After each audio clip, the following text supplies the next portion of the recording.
The Elastic Mind Project really is about empowering the kids.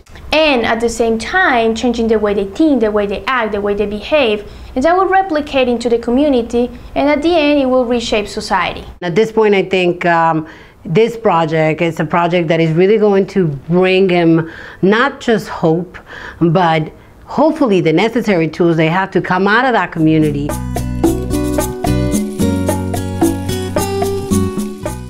In late 2010, Diego, Fania, Jimena, and I entered the Codito, which is located in the northeast corner of Bogota.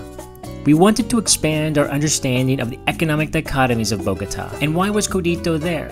And why was it seemed forgotten? We entered Codito blind, and when we left, everything had changed.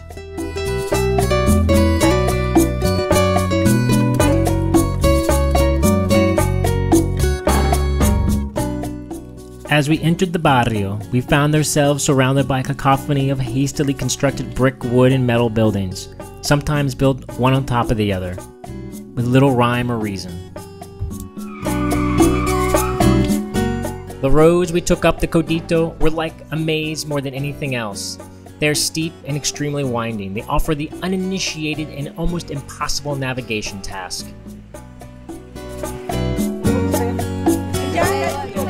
And while there, we spent time meeting the children, people, and families of the barrio. We began to unravel their stories, to understand their lives.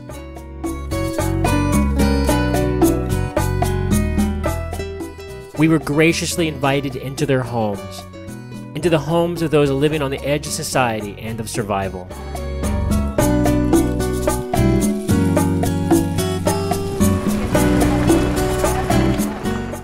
And as you move further up the barrio, conditions deteriorate. The roads turn to dirt, and homes are no longer made out of brick and concrete, but tin and scrap wood.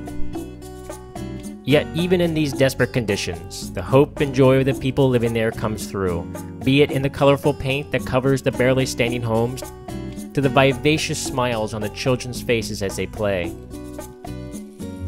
Here, life is yearning to be free, yearning to grow and bloom, even in the shackles of this unbearable poverty.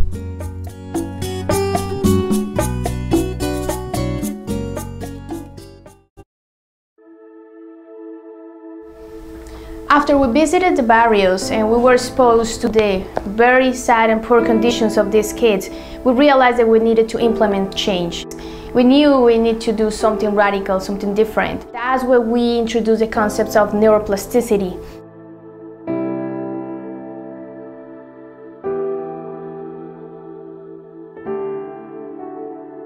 This ability of the brain to be plastic and to be malleable is especially marked in kids, and hence the opportunity for us to implement change that allow these kids to be surrounded by a very creative environment. The kids are part of a greater solution. They are the lowest common denominator of something. They have the opportunity to become a killer or a composer. We're giving them simply a vehicle out and to hopefully return and for them to implement the change. I had the opportunity to go to Codito this past Christmas, and it was heartbroken. There were so many stories from so many kids in there that really got to me. I got to meet a couple of kids who, they're about 4 brothers and sisters, and they don't have anybody that can watch them. You see the bigger one playing the role of the parent. Cuando tú creces en Bogotá, creces mirando estos maravillosos cerros. Tú miras estas montañas y te imaginas que todo es maravilloso, pero te das cuenta con el tiempo que detrás de esas montañas hay niños y niñas que carecen de lo mínimo para vivir bien. El objetivo del edificio es brindarle a ellos una oportunidad de cambiar sus vidas. Para nosotros en Elastic Mind simplemente es cambiar un fragmento de la realidad, pero este edificio va a hacer la diferencia en las vidas de estos niños y es súper importante para ellos. In order to continue with these efforts of selection of the kids that will be part of the Elastic Mind project, we decided to create a cognitive and aptitude test. This test will allow us to see which are the more creative and brilliant kids of the community. and allow us to groom them to become future leaders of the community, the country, and the world.